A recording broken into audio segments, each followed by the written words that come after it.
पक्ष संघटनेमध्ये फेरबदल करायचे, नवीन लोकांना संधी द्यायची, जुन्यांच्या बाबतीमध्ये जे कार्यक्षम आहेत त्यांना परत त्या ठिकाणी नवी जोमाने पक्ष वाढीच्या संदर्भातून आता संघटनात्मक काम करण्याच्या बाबतीमधली भूमिका घेतलेली आहे। येत्या 1 महिन्याच्या कालावधीमध्ये परत पक्ष महाराष्ट्रामध्ये सगळीकडे जोमाने उभा राहिलेला तुम्हाला पाहायला मिळेल।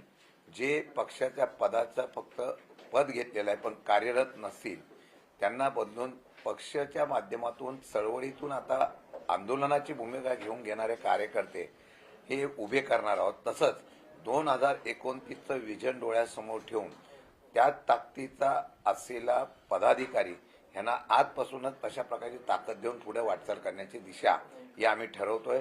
आणि आज मला वाटतं की मुंबई प्रत्येक जिल्हा 6 जिल्ह्याची बैठका घेऊन प्रत्येक जिल्हा तालुका स्तरावरच्या बैठका घेऊन निर्णय घेतोय। ठाणा जिल्हा ग्रामीणच्या बाबतीमध्ये सुद्धा आज निर्णय झालेला आहे। आज उल्हासनगरमध्ये सुद्धा एक पदाधिकाऱ्यांनी अहुजा म्हणून आहेत त्यांनी प्रवेश केलेला आहे। त्यांनी भविष्य काळामध्ये पक्ष संघटना मजबूतीने बांधण्याच्या संदर्भातली भूमिका तशी तपासे आणि आम्ही सगळ्यांनी घेतलेली आहे। असे अनेक लोक आज पक्षाची जबाबदारी घेऊन काम करण्यासाठी तयार आहोत। तशा प्रकारचा आढावा चालू आहे।